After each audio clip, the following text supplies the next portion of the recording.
another episode with Connect the Dots podcast. I am your host, Nova Sky, and we have my good brother and great friend, Randolph Gasaway here as a guest.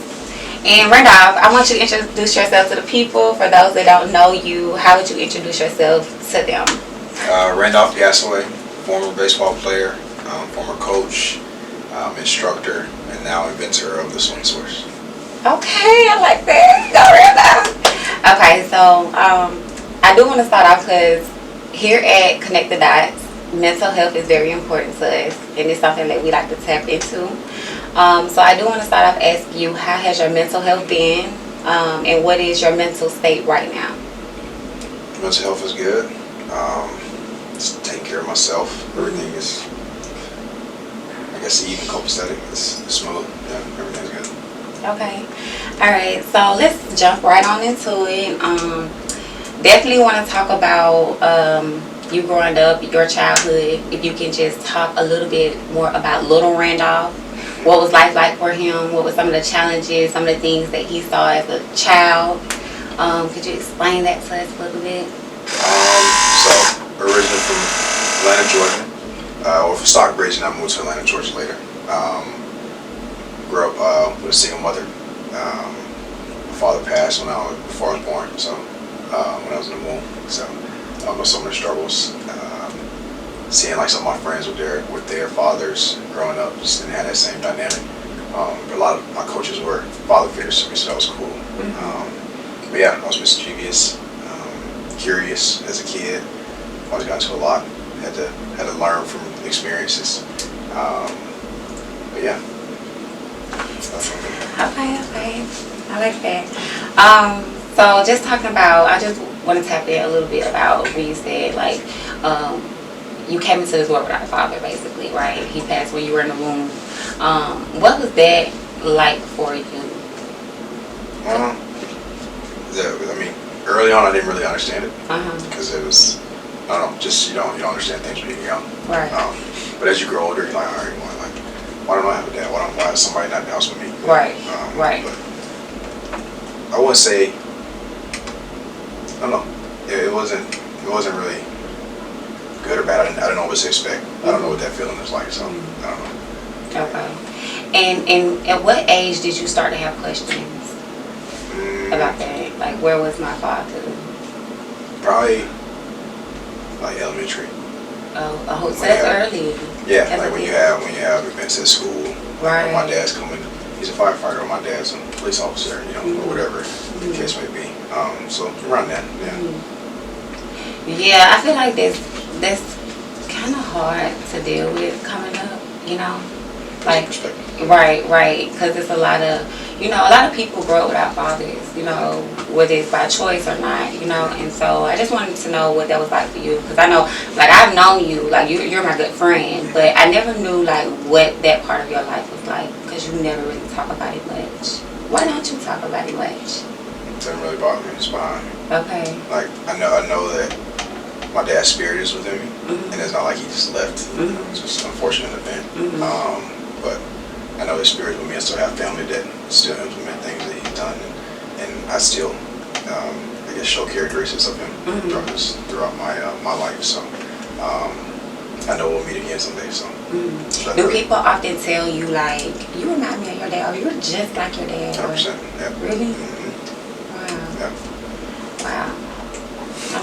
I'm like really amazed though, for real, because I never really thought about that. Like, what if you're like a reflection of your dad, like you are him all over again, just, in a different body with the same spirit, Yeah. I don't know. But yeah, I wanted to ask you a little bit about that. But let's go into your journey through life. So going from little Randolph to teenage Randolph. You said teenage Randolph was a little rebellious, or he was rebellious. What was he like? Experimenting. Yeah. If somebody told me not to do something, I'm gonna still do it. I go with the wrong crowd, if you will. But yeah, I always learn from what I did. So no matter how much trouble I got into, I always learned from my mistakes, and then just kind of grew into what I am now. As far as learning from experience. I don't want to be told what to do. I'd rather see it, be hands-on with it. That's for good and bad. I like to be hands-on with things. So, yeah, that's kind of how it molded me to who I am now. Okay. All right. And then, so, little Randolph to teenage Randolph to adult Randolph. So, let's talk about, like, the transition from teenage to adult. Because most don't know, like, I've known you for quite some time, over 10 years now. We went to the same high school, graduated the same year, had mutual friends, you know. And I know I had to give you your flowers because you you got drafted straight out of high school, right? And people don't talk about that a lot. You know, that's big for our black men to be drafted straight out of high school. I'm not gonna lie, you was the first person that I knew that, you know, made a big accomplishment like that. You and Terry, but like you were like one of the first people that I knew. Did you know that my dad was also professional baseball player? I do not know that. You didn't know that? You never told me that, I don't think. That's crazy. I thought about that too. I was like, I wonder if Randolph know. Yeah, he played for Pittsburgh Pirates. Okay, nice. And the Red Sox, I think. Yeah, but I was with the Pirates for 1 year. Yeah. And then he tore his rotator cuff. Oh, okay. How did you know that? Yeah, he played professional I baseball. didn't know that. Wow, that's cool. He tore his rotator cuff on off season, so of course they let him go. Yeah. Okay. Okay. That's interesting. Yeah, so I can throw real good, like, you know, like, got a little something. But yeah, so that was like a little fun fact about me. But you being drafted out of high school, let's talk about, I got some numbers for you, right? And so, straight out of high school, you went to the Baltimore Orioles. Am I saying it right? Orioles, yeah. Orioles? Yeah. Like Oreo? Like a bird. It's a bird. Oh, all right. Yeah. Okay. And then your position, you was first base outfielder. Okay, I'm on point. And then your Georgia ranking, you were 3rd out of 20. Is that correct? Maybe, probably so. Something like 3rd out of 20 is good. I saw that online. I did my research because I don't study that part about you, but like that's really good if that is true. If you can remember. Yeah. National ranking 14 out of 303. Yeah, I can't remember that stuff. Okay, but I'm just bringing. I had to go do my research to say, like, I think in high school, I feel like I was around the time like my dad, he coached at Grady High School football, right? Yep. So I've been around sports for all my life, right? But also I witnessed like sports be a different time. Like it's different now, you know. Like back then, it's like they took it serious, they work hard. You know, I feel like now it's so many distractions where like young men not really chasing their dreams. What do you think like the disconnect is with like aspiring athletes today? Because I go to a game today and I'm like, where's the heart? Like, you know, they don't like you can tell they want to do it, but it's like it's not, you know, like in them. Like they're not really dedicated to like chasing what they want to do. Like if you want to be a football player when you grow up, it's like, why not give it your all now? This is the time to give it your all because you could possibly be drafted out of high school. College? Football is college.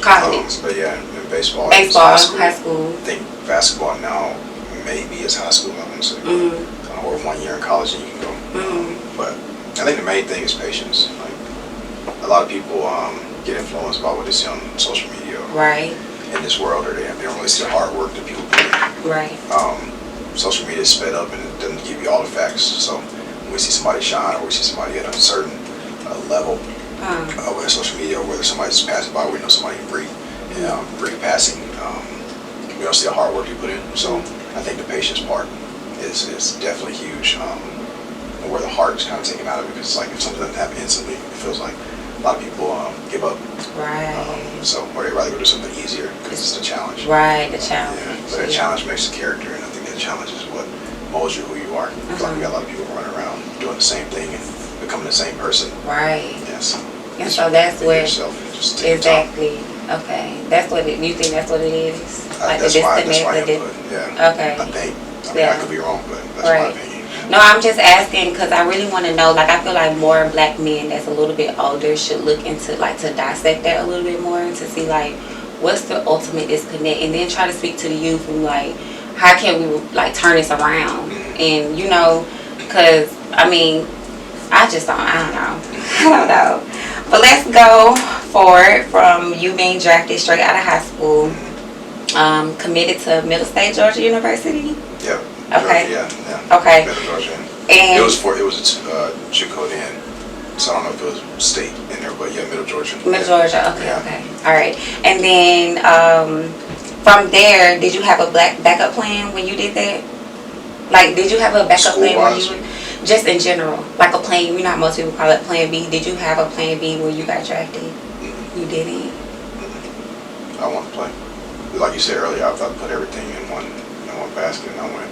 That's I believe in interesting. myself. Yeah. Right. So you just believed in you better on yourself. You just knew like this was gonna work out, and if it didn't work out, then God was gonna work it out. Right. Was it that type of thing, or it was just like, or was it just like you wasn't really aware like there could be, or I would need a backup plan? I wasn't deep in my faith then, so I wouldn't say that was my first option as far as God being able to take care of everything. I was naive, you know? Right.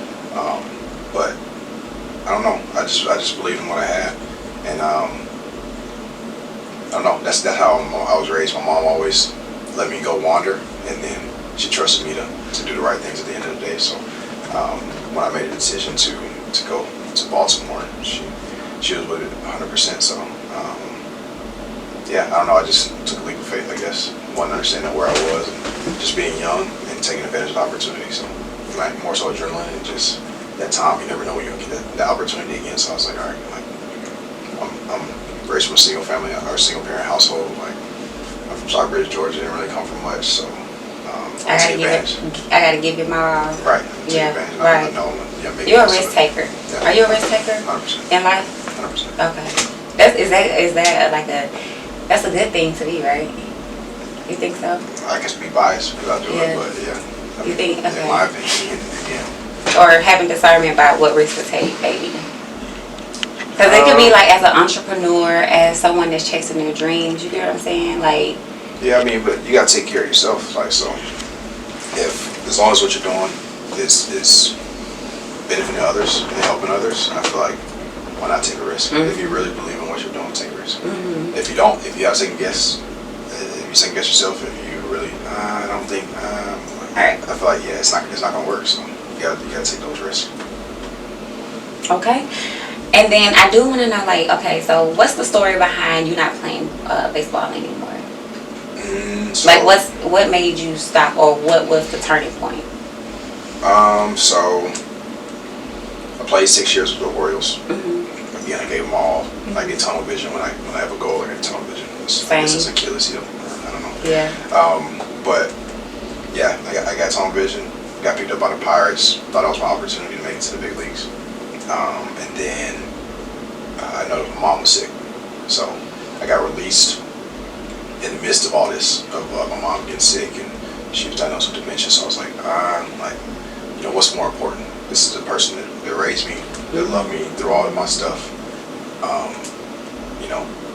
Yes, she would want me to play baseball, but I wouldn't feel right if I didn't cater to what she needed at the time. Mm-hmm. So. I don't know, at that time it was more of a decision of, all right, do you still try to go chase your dream and go city to city while your mother's back home, and who knows what, it's just really being her. All her family's in Oklahoma, and other side of families in Alabama, so really in the same state, it was me and her. Right.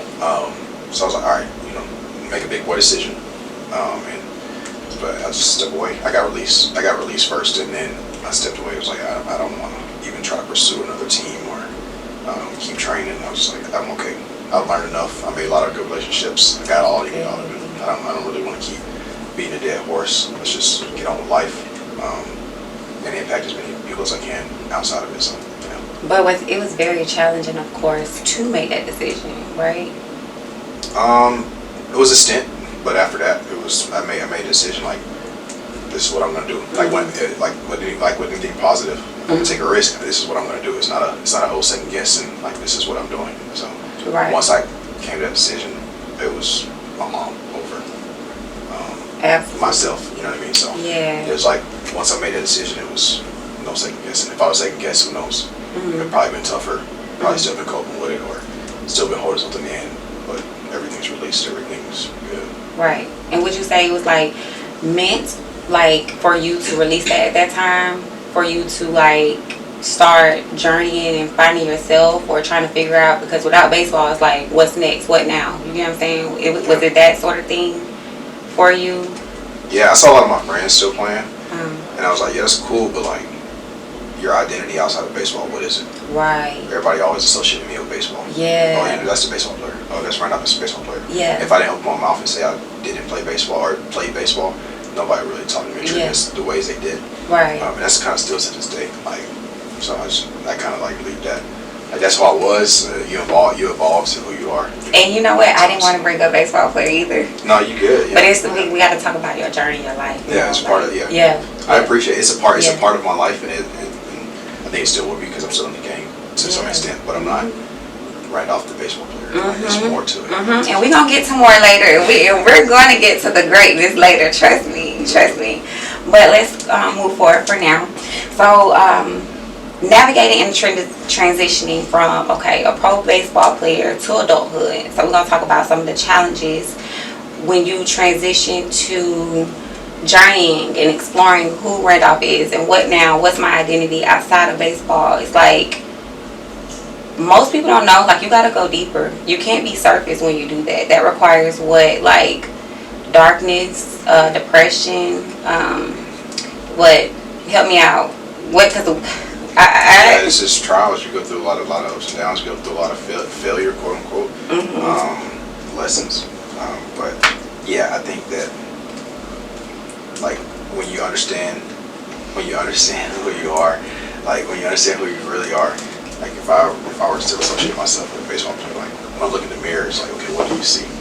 And then like, what do your actions say? It's like not only what do you see, or what do you perceive to be? Like who are you actually when it comes down to like take away your name, take away your accolades, like what do you do to help people? So exactly, the real question, the good questions, right? Yeah. So you transitioning and trying to do go on that self-discovery journey, because I feel like at a point in time I did too. But what were some of the like what did it look like in your world at that time? Like you leaving baseball. You just like if God came and just stripped you of everything and he just like forget what this was like, forget all these experiences, forget that baseball was ever attached to you, like clean space. What was that like with you, or like for you trying to go deeper within and figure out who you are as a person, as a human, or as a being, I should say? So this was recent too, and I was with the team, but I was a scout. I was a scout at least. At this time, and I was in California. This was 2 years ago now, and in California, I don't know anybody out there. I just kept going through stuff. Like it was a bunch of like stuff. You had no help. You know, you get in trouble. You call your people. Okay, I'll come get you. We're going to go get some food, whatever. And I couldn't really call anybody. Yeah. So it was like more of, all right, it's just you and God. Ooh. At first it was just me, and then I was like, man, I've been in my word. I'm a believer, and still, but my first option wasn't running to the Lord. So, literally, I kept trying to do things on my own. I would get like parking tickets, and I'm like, man, these bills or this and that, and like California's expensive, so I'm like, all right, every time I get paid, it's going right to something else. Like, so I felt like I was just empty from not only bank account to like soul, like I was just empty, because I was smoking, I was drinking, I was doing this, and I was just like this. I'm just empty right now. Like I'm empty. I'm trying to fill myself with more empty voids. It just wasn't working. Trying to fill a void with more empty things like the alcohol and weed. So so then I literally found a church home, found good people in that church home, and then just like started to slowly feel better. Like and then everything didn't flip. I would snap on a finger, but it took time. And what was a lie and what wasn't? What were my strongholds? But yeah, it's taking isolated time with Jesus and God to understand who they are for me and what they mean to me and what I was created to be, who I was created to be.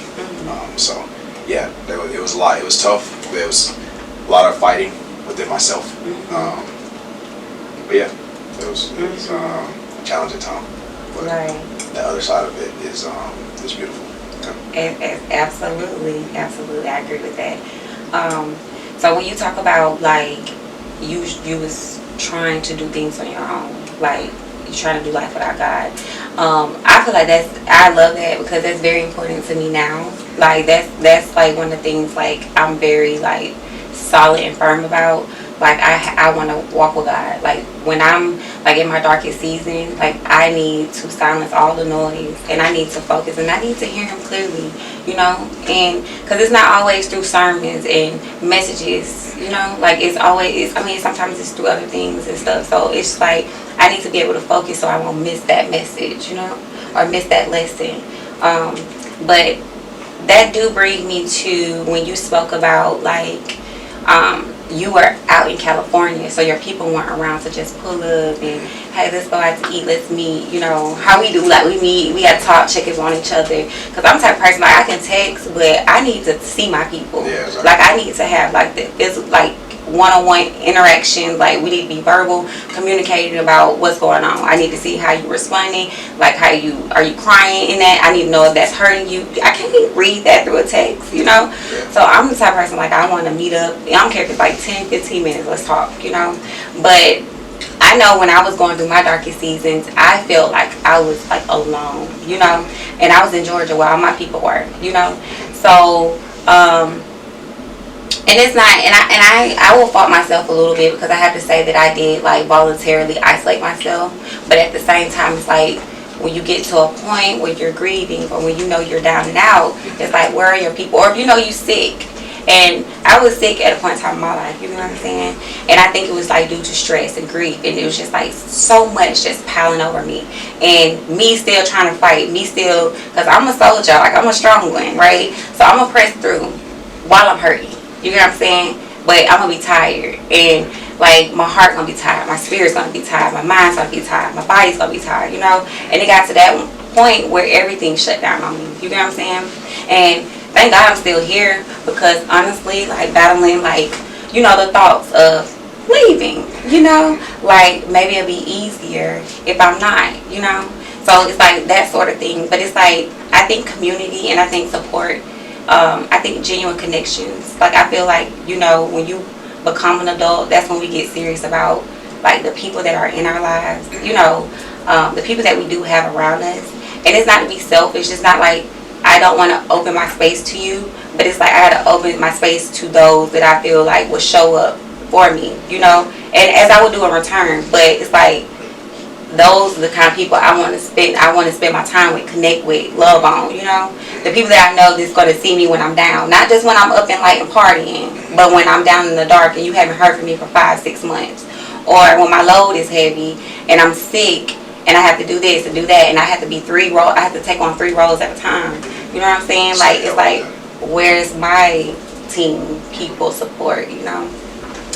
So I say that to say I think that's very important. You know what I'm saying? Like to make sure like you're looking at people that's around you. They're not helping you drink yourself into a deeper hole or like you said, turning you to like, you know, they're making sure like you're doing healthier things too. You know?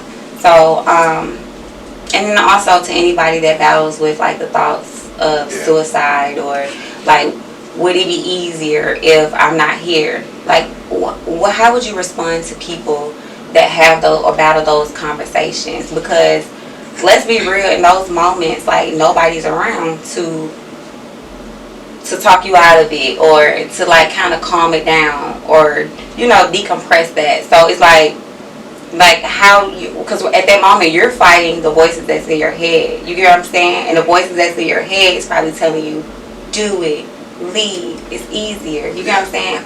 How would you respond to somebody or let someone know? Like say if they're having that moment, right, and you're not physically there. How would you respond? How would you comfort them? What would you tell them in that moment? One, you are loved by the Creator, and you're here for a reason, not to just leave.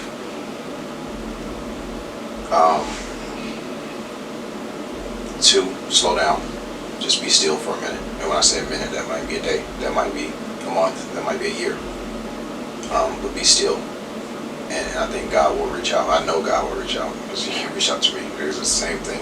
Mm-hmm. I was contemplating a lot. Mm-hmm. Okay, how should I do it? Should I just walk out into the street? Should I just do this? But that's evil.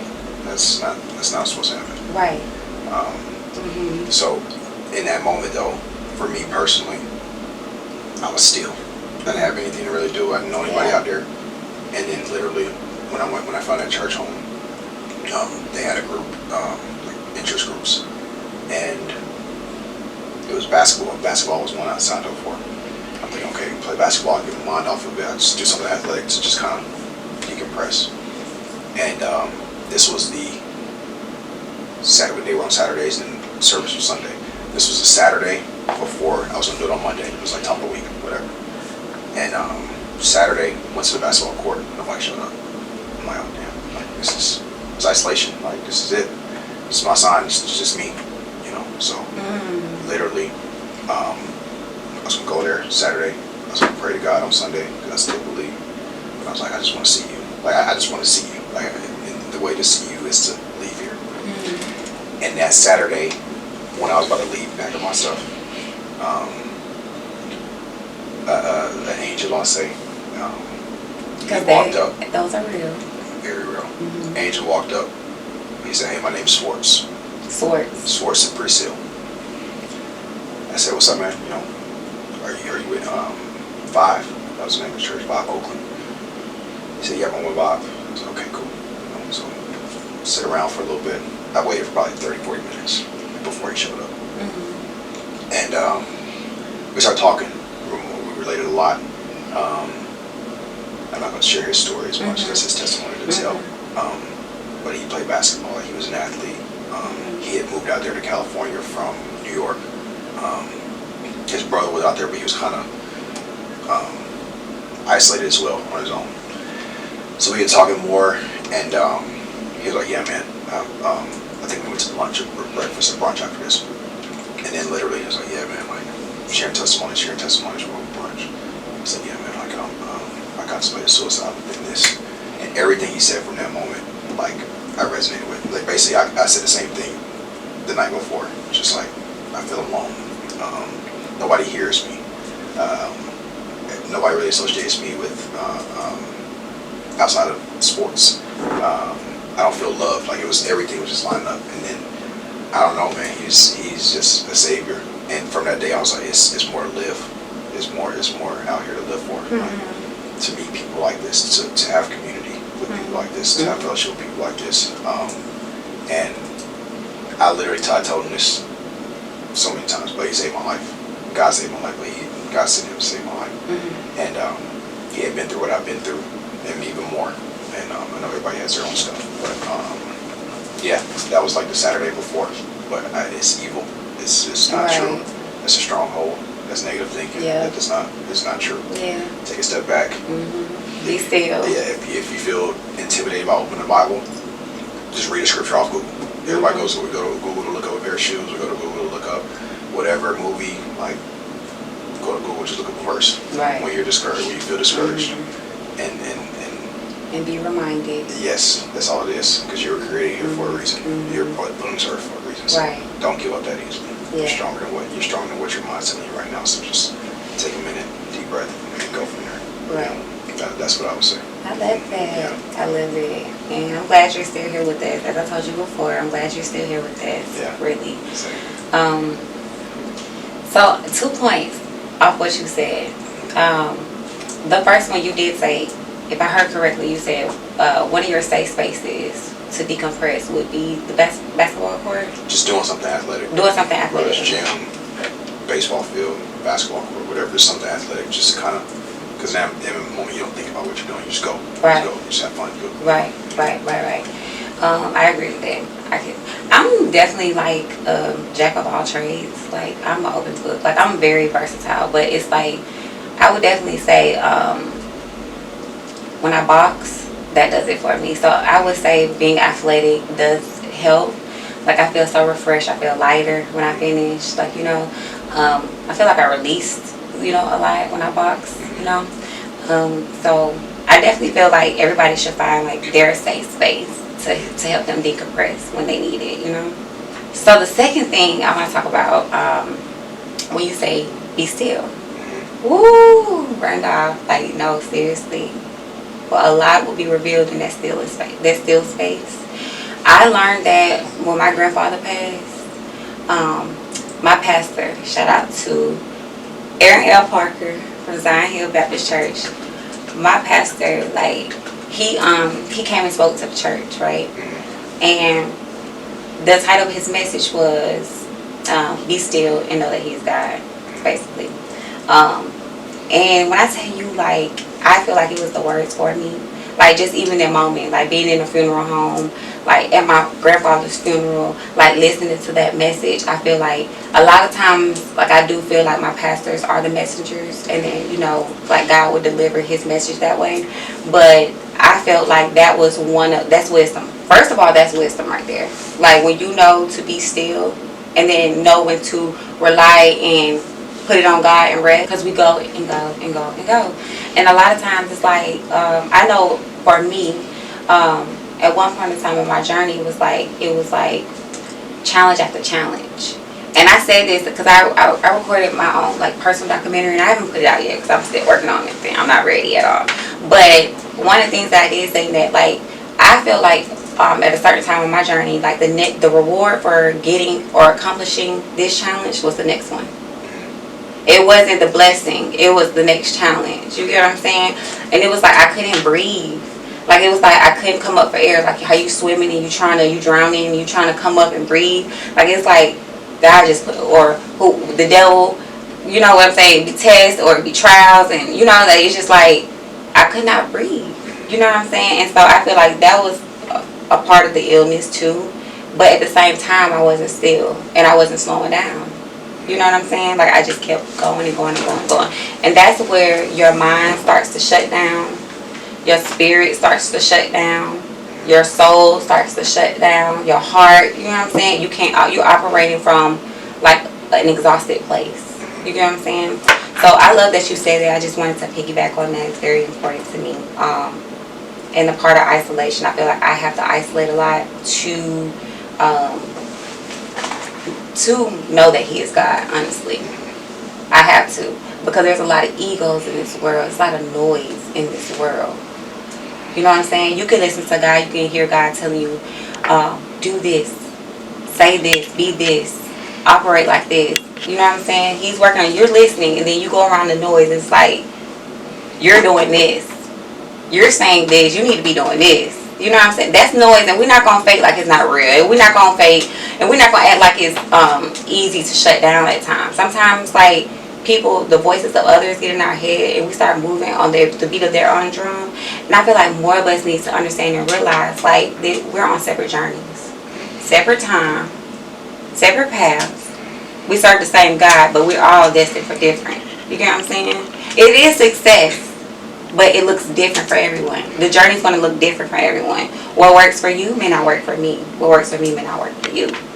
So I feel like that's very important for me, because that's when I feel my best. That's when I know I'm doing my best. When I can just get away from that noise and hear God, you know? I think, so that was the word this morning too, in the church. Like, we were in Exodus 3, talking about Moses passing the burning bush, and how he was busy saving to the people of Israel, and doing this and doing that, running around. He turned back and looked at the burning bush, but he saw God in that burning bush. It wasn't on fire, just stop. Yeah. See. And that isolation, what you said, like, that's important, especially if you're using it in the right way. Right. Like if you're not stuck in that isolation. Right. Yeah. You know when to come out of it. You know when to come out of it, because I know a lot of people. I do feel like a lot of our people, like Black people, we're tapping more into like healing, and we're becoming more aware of like self-discovery and, you know, God and a higher power and connecting. And I feel like it's beautiful to me. Like, you know what I'm saying? All of us not there yet. It's a work in progress, but I feel like, you know, the steps that we're taking is beautiful to witness, you know? Yeah, but let's move forward. Yeah, let's get something. Yeah, this good stuff. So let's before we get into the invention, shout out to my brother because he did that. No, I'm so proud of you, but I'm so proud of us actually. But before we get there, let's talk about what have you learned about yourself overall, like going from little Randolph to teenage Randolph. Little Randolph, who was just curious, mischievous, didn't have his father. Teenage Randolph, who was rebellious, figuring it out, didn't have his father. Adult Randolph, drafted baseball player. Let me get it right. Professional baseball player, didn't have his father. And Randolph now, becoming the man of his dreams, right? Can we say we're on that path? Are we in the right direction, becoming the man of your dreams? Like, you understand what I'm saying that? Yeah, I do. Mm-hmm. I'm on the path. I'm never satisfied. So I want to always grow, always evolve. But what have you learned about yourself from? Don't forget where you came from. Mm-hmm. So those mischievous moments, those rebellious moments, those are just a chapter of my book. And the chapters continue. Just use those to keep leveling and learning. You learn a lot about yourself, but it's more of like, all right, don't forget those moments that might have been tougher. Don't forget those moments that might have been uncertainty. Like, don't forget. But just learn that those moments didn't happen for nothing. Like, use that as a failure. So just learning that I'm a seed and I continue to grow. Mm-hmm. Yeah. And that's very important too. And so let's before we get into that, okay, hold on. One more thing. I want you to look into the camera like we did. Yep, that one right there, your camera. And I want you to give some. Are you ever gonna change? Why the eyebrow had to raise? No. Like, what you want me to do? Yeah. I can't do it, but I want you to give some words of advice and some motivation to aspiring athletes, or not just even athletes, like the youth. What message would you leave with them? Don't ever let anybody tell you can't do something. If you want something, work hard at it. And if you don't see the results right away, that doesn't mean it's not going to happen. Just continue to go. If you really want it, just continue to go, no matter what the timeline looks like. But put your all into it. And be your best cheerleader. Be your biggest cheerleader. Don't let everybody else alter what your goals are. Right. Yeah. Mm-hmm. And walk with God. 100% walk with God. Yes. The whole way. All right. Before we close this, actually I got some fun questions. But before we get into questions, just a couple questions. Let's introduce the new invention by Randolph Gasaway himself, the one and only. Yeah. Let's talk about the new invention, because I remember when we sat down and you told me that you're working on a project, and to see it in fruition is amazing and truly inspiring. Yeah. So can you introduce the swing source to us? Yeah, this is the swing source. Box there. Mm-hmm. So I created this when I played, but it wasn't finalized. It was like a furniture piece chair, just to improve my swing and the mechanics of everything. Because I was raw, if you will, crude, if you will. Just didn't know. Like, I was athletic, but I didn't have the polish. So I created this to help athletes, swingers, softball, baseball, to help them get to the source a little bit earlier, called the swing source. All right, and then what does it say up here? Because when you showed me, I thought that was amazing. I'm a very I love it. Affirmations. Yeah. I'm big on affirmations and believing yourself, because you have to speak it. And powder tongue is difference between life and death. So speaking positivity, and then the quote is, "There goes," you sign your name. There goes Randolph Gasaway, the greatest hitter who ever lived. Yeah. And then I'm gonna say I love this. I love that you work with teenage boys, or was it everybody? Oh, it can be adults. Okay. All right. So you have a training session that you do with them, and you train them. Yes, this is just part. I mean, I'm a trainer, but this is just part of like progressions, if you will, a part of your routine. And then you use those same feelings that you get with the soy source, and you put it with your bat. Right. Okay. Yeah, like that. And then I also like how it's not just a piece of equipment. Like, you're also instilling something in them. Like, everyone that buys this, open this and read it. Like, you don't understand that you're drawing a connection with them. Like, you're instilling something in them that you never know. Like, that little piece of that little line right there can take them far. And I love the connection. I love what you're doing. And I can't wait to see, you know, people that use this or experiment with it, they come back in the future and just say, I read this line and I'm actually the greatest healer that ever lived. Do you want to show us how to use it or no? No? Okay. Alright, I got 2 fun questions to wrap up. The people want to know, are you dating? Who are the people? Who's the people? Yeah, I'm not popular. Who's the people? Are you dating? I am dating. Okay. Do you have a special lady? Special moment? Okay. 4 years. Shout out to my girl. He thought I was about to say the thing.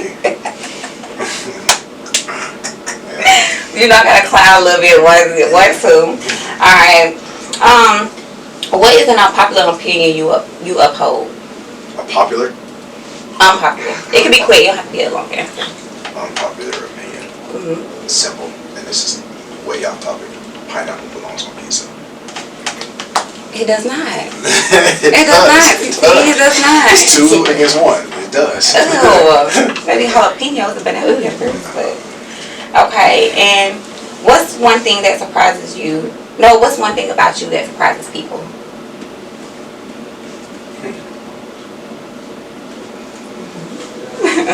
Something that surprises me. I don't know. I do a lot of things well. I don't know. Like, a lot of people just expect baseball, and it's like, oh. You're multi-talented. Yeah, I can't dance and sing, but you know, like, I can enjoy other things. Right. Like, you was. Yeah, paper scissors rock. Like. You fight that one game. Rock. Now. Best out of 3 or paper scissors rock? Best out of 3. Paper scissors rock shoot or paper scissors rock? I don't even know. Let's just play. All right. Paper scissors rock. One round. Shoot. Paper scissors rock shoot. Come on. Okay. Paper scissors rock shoot. Champ. One more. Paper scissors rock shoot. Okay. Paper 3. Alright. I got you on something else. Okay. Last question. What does a good Saturday look like for Randolph? Good Saturday. Perfect Saturday, good Saturday. Doesn't matter, same thing. Yeah. Probably wake up, no alarm. Naturally. Go to the park. Enjoy the sun. Get some good food. Seafood. Italian, something like that. Good company. Not necessarily isolated. Be friends. Be my girl. Family. And maybe a good movie. Whether it's at the movies or at home. But yeah, good food. See the sun a little bit. Couple friends. Light exercise, light walk. That's right. Exercise. Good company, laughs. Yeah, a good movie. That's probably perfect. That sounds like a beautiful. That's enough. Because we get older, like that's good enough. Exactly. And what time are you home? You home by what time? I'm in bed about 11 p.m. I'm in bed by 8. Yeah. What time in bed, Susie? How are you? I'm up there. Okay, right now, this was so nice. This was very good, very meaningful. I really appreciate it for you coming on. Honestly, thank you so much for being my friend and my brother. Forever, yes. And I, again, much success to you. This going somewhere, and I'm proud to see it. Like, we came a long way. We sat down at Starbucks and we talked about yeah, now it's here. It's here, and it's almost as if like we fed each other. We went back home. We worked, like, and God worked with us. You know, that's very important for everyone to have friendships like that, to be able to come back and witness. You know what I'm saying? Again, thank you. Let's give it up for Randolph, y'all. And that's our real. Going inside Atlanta, hey, born and raised, we eat what we feed.